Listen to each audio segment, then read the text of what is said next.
आज हमारी एक्सरसाइज है 3.3 क्लास 8।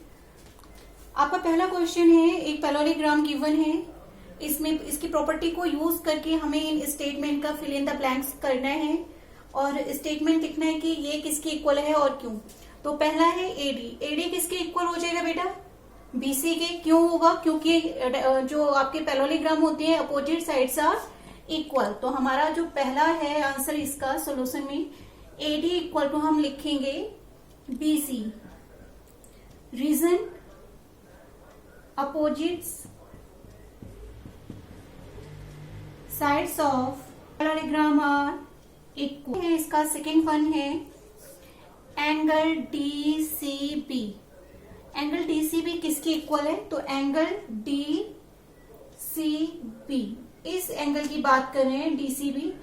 तो ये एंगल है, ये एंगल आपके एंगल ए के इक्वल होगा। क्यों होगा? क्योंकि आपके पैरेललोग्राम में अपोजिट एंगल्स क्या होते हैं? इक्वल होते हैं। तो आप लिख दोगे बी इक्वल टू आ जाएगा एंगल बी ए सी।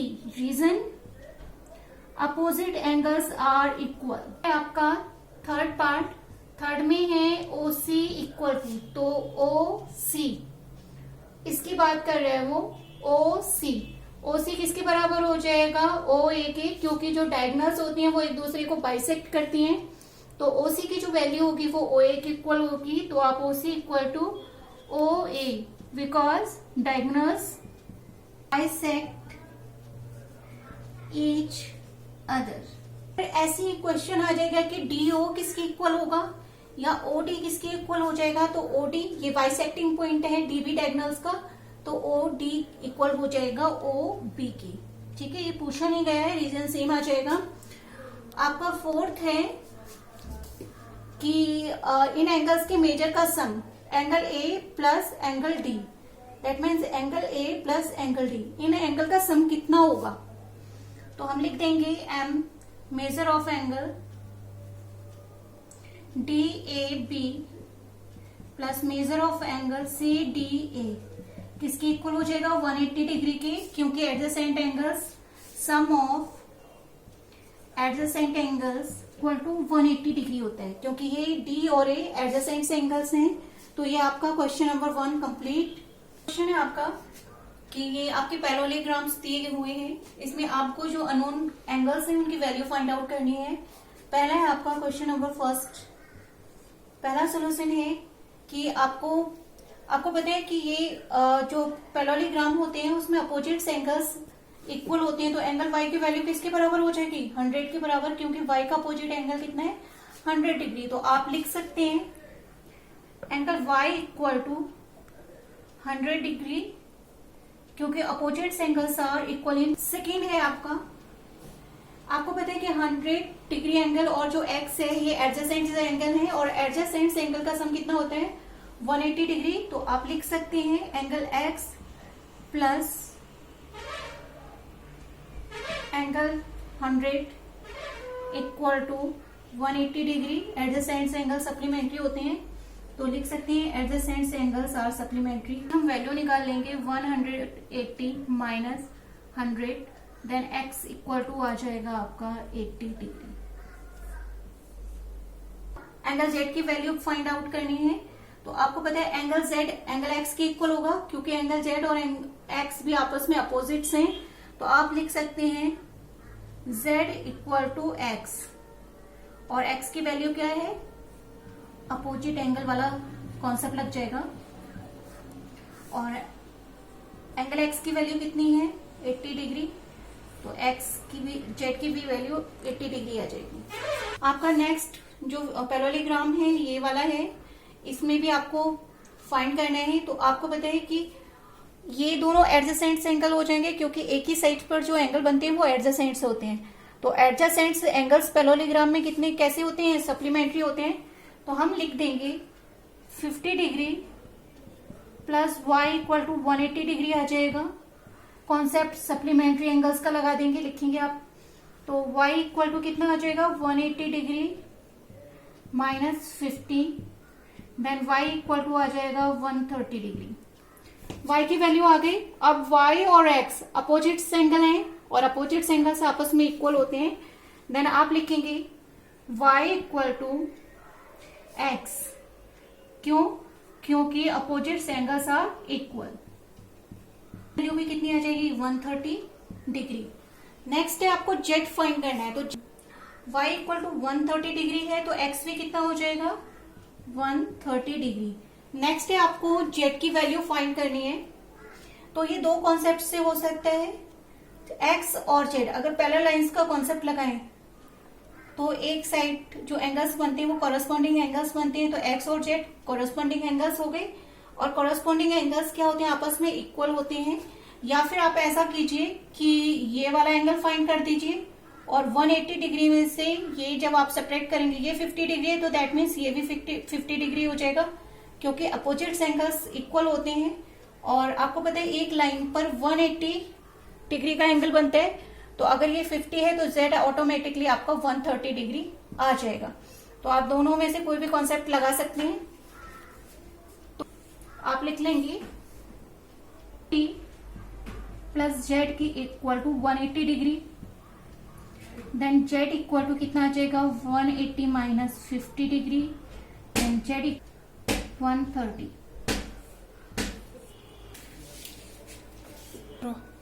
आपका थर्ड पार्ट है, आपको ये पैरेललोग्राम दिया हुआ है, तो x, y एंड z की आपको वैल्यू फाइंड आउट करनी है। बट ये वाला जो एंगल है वो 90 डिग्री का है, तो जब भी ऐसे स्क्वायर टाइप की रचना बनती है तो उसका मतलब है कि वो एंगल 90 डिग्री का होगा। मैं इसकी नेमिंग कर देती हूँ A, B, C, D and ये इंटरसेक्टिंग पॉइंट O। ठीक है, अगर ये 90 डिग्री है तो x की वैल्यू भी 90 डिग्री हो जाएगी, क्योंकि ये वर्टिकली अपोजिट एंगल हैं और वर्टिकली अपोजिट एंगल आपस में बराबर होते हैं। वर्टिकली अपोजिट एंगल का मतलब है कि जब दो लाइंस इंटरसेक्ट करती हैं तो जो एंगल्स बनते हैं आमने सामने के, ठीक है, तो ये आपस में इक्वल होते हैं। ये वाला एंगल इसके इक्वल हो जाएगा, ये वाला एंगल इसके इक्वल हो जाएगा, और इस प्रॉपर्टी को कहते हैं वर्टिकली अपोजिट एंगल प्रॉपर्टी। आपका थर्ड पार्ट का सोल्यूशन है, गिवन है आपको एंगल DOC 90 डिग्री गिवन है, साथ में आपको ABO एंगल ABO ये कितना गिवन है आपको? 30 डिग्री। ठीक है, आपको x, y and z find करना है। Now equal to angle x क्यों है? Vertically opposite angle. ठीक है, मैं शॉर्टकट में BOA लिख देती हूँ। और x इक्वल टू कितना हो जाएगा? DOC। DOC की वैल्यू कितनी है? 90 डिग्री। तो एंगल x भी कितना हो जाएगा? 90 डिग्री। पहली वैल्यू आ गई। अगर आप ध्यान दें तो ये एक ट्रायंगल बन रहा है और ट्रायंगल के तीनों एंगल का सम कितना होता है? 180 डिग्री। तो हम ट्रायंगल ले लेंगे इन ट्रायंगल ABO। ठीक है, तो ट्रायंगल AOBO में इंटीरियर एंगल का सम, इंटीरियर एंगल है y plus 30 degree plus x, इनका सम कितना होगा? 180 डिग्री हो जाएगा। एंगल y 30 और आपको एंगल x ऑलरेडी आप फाइंड कर चुके हैं 90 डिग्री। y इक्वल टू हो जाएगा 180, 30 प्लस 90 हो जाएगा 120 और इधर आकर ये सब्ट्रैक्शन में चला जाएगा, y इक्वल टू हो जाएगा 60 डिग्री। तो ये आपकी y की वैल्यू फाइंड हो गई। हो गया, ये देखो ये और ये DC और AC अपर में पैरेलल लाइंस हैं। अगर पैरेलल लाइंस को कोई ट्रांसवर्सल लाइन कट करती है तो जो अपोजिट डायरेक्शन में एंगल्स बनते हैं वो अल्टरनेट एंगल्स कहलाती हैं और अल्टरनेट एंगल्स आपस में इक्वल होते हैं। जब भी जेड जैसी शेप बनेगी टू पैरेलल लाइंस के बीच में तो वो अल्टरनेट एंगल्स की होती है और अल्टरनेट एंगल्स आपस में इक्वल होते हैं, तो एंगल जेड किसके इक्वल हो जाएगा? एंगल y के। तो यहां पर आप रीजन लिखेंगे y क्यों आ जाएगा? क्योंकि आप लिखेंगे रीजन में AB parallel to DC and Z and Y are alternate angles. तो Z की भी वैल्यू कितनी आ जाएगी? 60 डिग्री। में देखिए आपको 80 डिग्री एंगल दिया है, वाई एक्स एंड जेड पूछा गया है। वाई और 80 डिग्री आपस में अपोजिट एंगल्स हैं और अपोजिट एंगल्स इक्वल होते हैं, तो आप लिखेंगे y equal to 80 degree, reason opposite angles are equal. अब आपको ये पता चल गया। अब y और x कैसे हैं, एडजेसेंट एंगल हैं और एडजेसेंट एंगल सप्लीमेंट्री होते हैं, तो y plus x equal to कितना आ जाएगा 180 डिग्री। तो आप लिखेंगे adjacent angles of are supplementary. y की वैल्यू आप ऑलरेडी फाइंड कर चुके हैं, 80 degree plus x 180 degree, x equal to आ जाएगा 180। तो y की value 80 degree plus x equal to 180 degree, x की वैल्यू आ जाएगी 180 minus 80, then x equal to 100 degree. अब आपको जेड फाइंड करना है, तो आपको पता है ये टू पैरेलल लाइंस हैं। पैरेलल लाइंस को जब कोई ट्रांसवर्सल लाइन कट करती है तो जो एंगल्स बनते हैं सेम साइड, ये कॉरस्पॉन्डिंग एंगल्स कहलाते हैं और कॉरस्पॉन्डिंग एंगल्स आपस में इक्वल होते हैं। ठीक है, सेम साइड्स बनने वाले एंगल्स को कॉरस्पॉन्डिंग एंगल्स बनते हैं कहते हैं। तो जेड क्या हो जाएगा 80 डिग्री के इक्वल हो जाएगा। डायरेक्ट भी कर सकते हैं या फिर एक्स है तो ये आपको पता है कि अपोजिट एंगल है तो ये 100 डिग्री कर लो, और फिर लीनियर पेयर एंगल से भी इसको सॉल्व कर सकते हैं। तो मैं इसको सीधे कॉन्सेप्ट से सॉल्व करूंगी। इसको लिख देंगे z इक्वल टू 80 डिग्री, क्योंकि हमें पता है कि अपोजिट साइड्स पैरेललोग्राम की पैरेलल होती हैं, तो हम लिख देंगे z एंड 80 डिग्री आर कैसे हैं ये corresponding angles equal to 80 degree.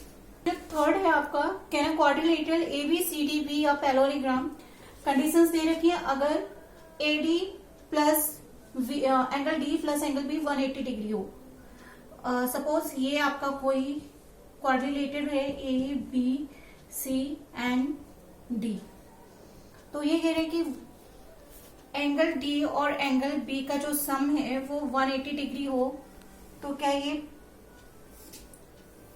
Parallelogram की कंडीशंस क्या है? क्योंकि अगर ये 90 डिग्री हैं तो ये पैरेललोग्राम हो भी सकते हैं और नहीं भी। तो हम कह सकते हैं angle D equal to angle B equal to angle D plus angle B equal to 180 degree, then it may be a quadrilateral और not, it may be a parallelogram. और फिर है आपका angle AB equal to DC equal to 8 centimetre.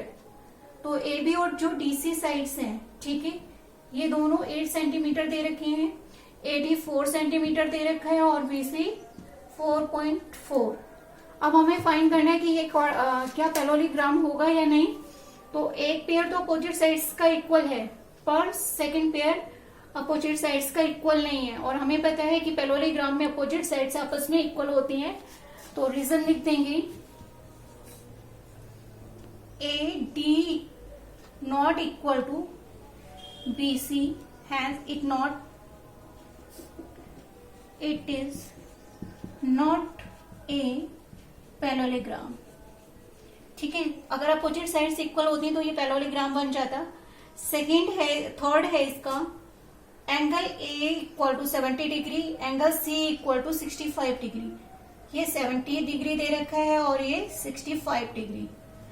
तो आपको पता है parallelogram में जो अपोजिट एंगल होते हैं वो इक्वल होते हैं, बट यहाँ पर क्या है कि एक 70 डिग्री है और एक 65 डिग्री है, तो ये एंगल्स आपस में इक्वल नहीं है, तो ये पैरेललोग्राम तो होगा ही नहीं।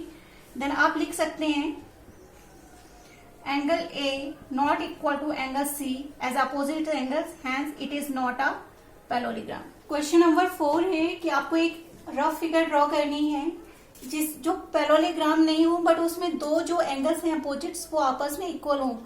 तो मैंने आपको प्रॉपर्टीज वो स्पेशल टाइप्स ऑफ क्वाड्रिलेटरल कराया था, तो मैंने उसमें एक क्वाड्रिलेटरल बताया था काइट, जिसमें क्या होता है कि जो नॉन इक्वल साइड्स होती हैं उनके बीच में जो एंगल बनता है वो आपस में इक्वल होता है।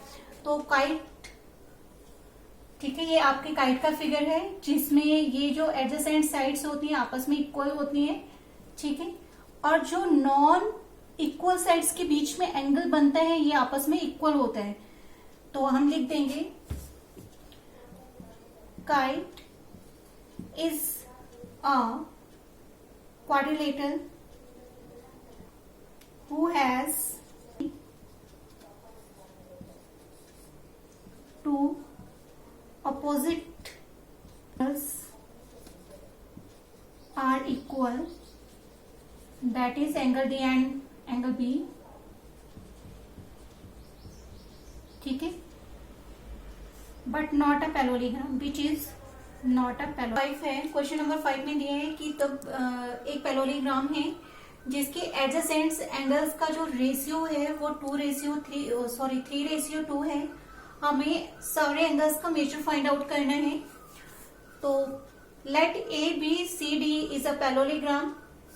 तो जब भी हमें ये जो रेशियो है इसको हटाना हो तो हमको एक वेरिएबल एक्स ले लेना पड़ता है। तो हम इसको रेशियो को जैसे ही हटाएंगे तो हम मान लेंगे कि let adjacent angles are x and 2x।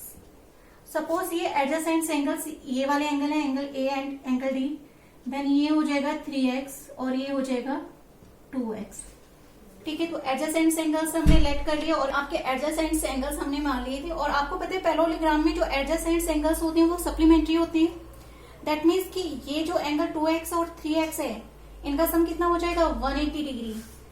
तो आप ले लेंगे 2 plus 3x equal to 180 degree y adjacent